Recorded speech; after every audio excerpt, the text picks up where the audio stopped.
जब ध्रुव ने तपस्या किया था तब ध्रुव को उन्होंने एक वृक्ष का परिचय कराया था और ये कहा था कि बेटा, अगर तुम इस वृक्ष के रस का पान करोगे तो तुम्हारे शरीर से पार्थिव तत्व समाप्त हो जाएगा और तुम धीरे धीरे अंतरिक्ष की ओर गति करने लगोगे और 6 महीने के अंदर तुम भगवान के बैकुंठ तक प्राप्त हो जाओगे। ये देवर्षि नारद बहुत बड़े वैज्ञानिक रहे। एक समय आज हम लोग यहां बैठे हैं, चर्चा कर रहे हैं, ज्ञान दे रहे हैं, ज्ञान यज्ञ हो रहा है। ये सब के मूल में वही नारद जी हैं, देव ऋषि। बीड़ा बजाते रहते थे। एक दिन इन्होंने पृथ्वी पर एक वृक्ष होता है, जाल, हिमालय में पाया जाता है, उस वृक्ष को, उस पर अनुसंधान किया और अनुसंधान करके उन्होंने अपने शरीर को वायु के परमाणुओं से मिलान कर लिया और नारायण नारायण श्रीमन नारायण नारायण नारायण नारायण श्रीमन नारायण श्रीमन नारायण नारायण नारायण नारायण नारायण श्रीमन नारायण नारायण नारायण श्रीमन नारायण नारायण नारायण। देवर्षि नारद सूर्य मंडलों की यात्रा करने गए और जब ये सूर्य मंडल में जाके पहुंचे, उसको भगवंत मंडल भी कहा जाता है। यह सूर्य मंडल मंगल के मंडल से 64,000 करोड़ मील दूर है। पृथ्वी पर एक समय बड़े बड़े ऋषियों ने सूर्य मंडल की दूरी पृथ्वी से नापने का प्रयत्न किया था। बड़े बड़े वैज्ञानिक फेल हो गए थे।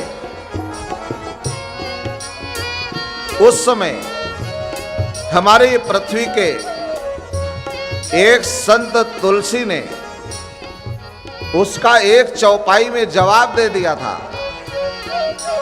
बड़े बड़े वैज्ञानिक जब फेल हो गए कि पृथ्वी से सूर्य नारायण की दूरी कितनी है, तो उनसे पूछा गया तो उन्होंने कहा कि जुग सहस्त्र जोजन पर भानु ले लियो ताई मधुर फल जानू। हनुमान जी के गुणों का वर्णन करते हुए कहा था कि चारों जो युग होते हैं इनको 1000 से गुणा कर दो। युग सहस्त्र योजन, एक योजन 4 कोस का, और एक कोस में 3 किलोमीटर होते हैं।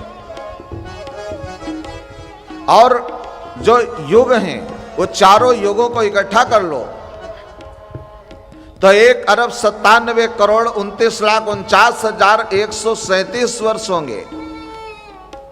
इनको 1000 से गुणा कर लोगे तो जितने किलोमीटर बनेंगे उतनी ही दूरी पृथ्वी से सूर्यमंडल की है। एक चौपाई में उन्होंने सारी बात बता दी। और देवर्षि नारद उसी पर अनुसंधान करते थे। और ये एक समय सूर्यमंडल जा पहुंचे तो वहां गए, तो वहां जाकर के वहां पूछा कि यहाँ के राजा कौन है। तो कहा कि यहाँ के राजा चतुर्भुजी हैं। तो नारद ने देखा कि वो ऐसा सत्यलोक जहाँ पर हर प्राणी 4 भुजाओं से युक्त है, सबने पीतांबर धारण किया हुआ है। नारद जी वहाँ के राजा को मिलने गए और कहने लगे, आप कौन हैं? तो उन्होंने कहा कि मैं संपूर्ण सृष्टि का मालिक हूं। तो कहा कि अच्छा, आप ही हैं महाविष्णु? कहा हां मैं ही हूं। कहा पृथ्वी पर चल के देखो, बड़ा दुराचार हो रहा है, बड़ा अन्याय हो रहा है। यह दुनिया आपकी है, अगर दुनिया में कुछ गड़बड़ हो जाए तो जैसे घर में कोई गड़बड़ हो, कोई तकलीफ हो, कुछ अच्छा हो, तो लोग किसको कहेंगे? जो बड़ा होगा, जो मालिक है, वही उसका जिम्मेदार होता है। तो ये सृष्टि आपकी है, तो अगर यहां कुछ गड़बड़ हुई तो इसके जिम्मेदार आप हैं। और आप चल करके देखिए कि धर्म की हानि हो रही है, राजा अपने धर्म का पालन नहीं कर रहा, लोग विलास में डूब गए हैं, अज्ञान रूपी अंधकार फैलता जा रहा है, मृत्यु मानव को समेटती जा रही है। आज चलें देखें कितनी पीड़ा है। तो भगवान ने कहा मैं क्यों जाऊं, मेरे पास इतना टाइम नहीं है। कहा नहीं, आपको जाना होगा, आप मालिक हैं, आप जिम्मेदार हैं। नारद ने बहुत समझाया, लेकिन राजा ने एक नहीं सुनी। अंत में नारद जी को गुस्सा आ गया और उन्होंने वो राजा को वहां से उठाया और पृथ्वी के ऊपर धकेल दिया। और बाद में जब वो यहां आकर के गिरे तो यहां के तो लोगों ने देखा ही नहीं था, इतना सुंदर आदमी पहली बार उन्होंने देखा कि 4 भुजाओं से युक्त है, श्याम वर्ण है। तो पूछा कि आप कौन हैं? तो कहा मैं सूर्यमंडल का प्राणी हूं। तब तक देवर्षि नारद आ गए। देवर्षि नारद ने कहा कि ये भगवान विष्णु हैं और इनको अहंकार हो गया था। तो सारे लोगों ने जैसे ही सुना तो नारद की आगे की बात सुनना लोगों ने पसंद ही नहीं किया और उनकी सेवा में लग गए कि ये तो भगवान है, ये तो नारायण है। कोई हाथ दबा रहा है, कोई पांव दबा रहा है, कोई जल ला रहा है, कोई कुछ खिलाने लगा। तो ऐसा होने लगा, भगवान बड़ा प्रसन्न हो गए और इतनी सेवा हुई, बहुत सेवा हुई और इतनी सेवा कि भगवान को तो इतना अच्छा लग रहा था इस भूमि में कि उनको आनंद आ गया। लोगों ने कहा कि आप नए नए आए हो हमारे यहां, चलो आपको दिखाते हैं, कुछ घुमाते हैं।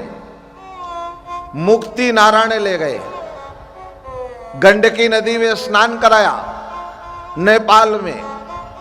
जब स्नान किया, पहली बार स्नान किया श्रीमन नारायण ने, इसलिए सालग्राम वहीं पैदा होते हैं। कहा मैं यहीं रहूंगा, बहुत अच्छा लगता है, प्रार्थना करता हूं अगर मुझसे कोई बड़ा है तो हमको यही जन्म दे, यहीं रहूं नेपाल में। वेंकटाचल, सालग्राम, तोताद्री, श्रीरंगम, पुष्कर, बद्रीनाथ, नैमिषारण्य, ये सब जगह उनके लोगों ने घुमाया। बहुत समय बीत गया, थक गए चलते चलते।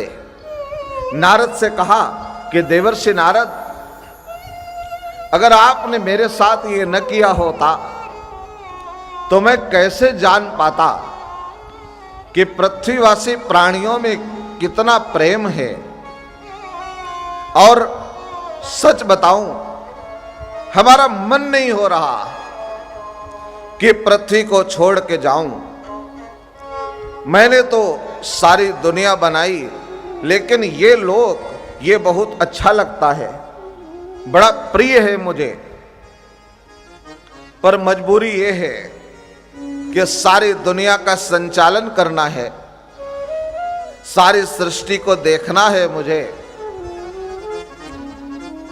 पर क्या करूं, जाना तो नहीं चाहता पर जाना पड़ेगा। नारद जी बैठे हैं, भगवान कह रहे हैं तुम्हारे कारण आज मैं इतने सारे लोगों से मिल पाया हूं, इतने सारे लोगों से हमारी मुलाकात हो पाई है, इतने लोगों की सेवा हमने प्राप्त किया है और अब हमको बहुत अच्छा लग रहा है। तो नारद मैं तो जा रहा हूं, मैं ये 8 जो स्थान हैं, मुक्ति नारायण, वेंकटाचल, सालग्राम, तोताद्री, पुष्कर, बद्री नारायण, नैमिषारण्य, ये सब स्थानों में मैं नित्य वास करता रहूंगा। यहां अगर किसी की मृत्यु होगी तो सीधा वो हमारे ही धाम को आएगा। और दूसरी बात ये कि ये लोगों ने हमारी बड़ी सेवा की है, इनको हम क्या दें? तो इनको अगर कोई तकलीफ हो जाए, ये साधु संतों को, ये समाज को, मानव को कोई परेशानी हो जाए तो कहीं भी 2 अगरबत्ती जलाकर हमारा नाम लेना, हम सुन लेंगे। और हो सकता है बुढ़ा हो जाऊंगा, कान में सुनाई न पड़े, मशीन लगाना पड़े, तो यहां तो व्यवस्था नहीं है, तो आप खुद आ जाना। नारद को कहा कि आप, इनको कोई परेशानी हो जाए, कोई तकलीफ हो, तो आप पृथ्वीलोक का संदेश हम तक तुरंत पहुंचाना। वैसे तो बड़े बड़े योगी हमारे दर्शन नहीं कर पाते, लेकिन हे नारद, आपके लिए हमारे द्वार 24 घंटे खुले रहेंगे, खुली आंखों से प्रतीक्षा करूंगा आपकी। आज भी देखिए कभी भी कि देवर्षि नारद जब वैकुंठ में जाते हैं तो भगवान दौड़ करके उनको मिलते हैं, बताओ बताओ क्या हाल है, कैसे आ गए, कितनी अधीरता रहती है। किसी को कोई तकलीफ हो, नारद जी जब भगवान के यहां जाते हैं किसी को अनुमति नहीं अंदर जाने की, लेकिन नारद को भगवान तुरंत मिलते हैं। क्षीर सागर में है, गर्भगृह में है, किसी को इजाजत नहीं अंदर जाने की, लेकिन नारद जी को परमिशन है, नारद जी प्रवेश कर जाएंगे। उनको बीड़ा दिया हुआ है, सुंदर राग है, नारायण नारायण श्रीमन नारायण नारायण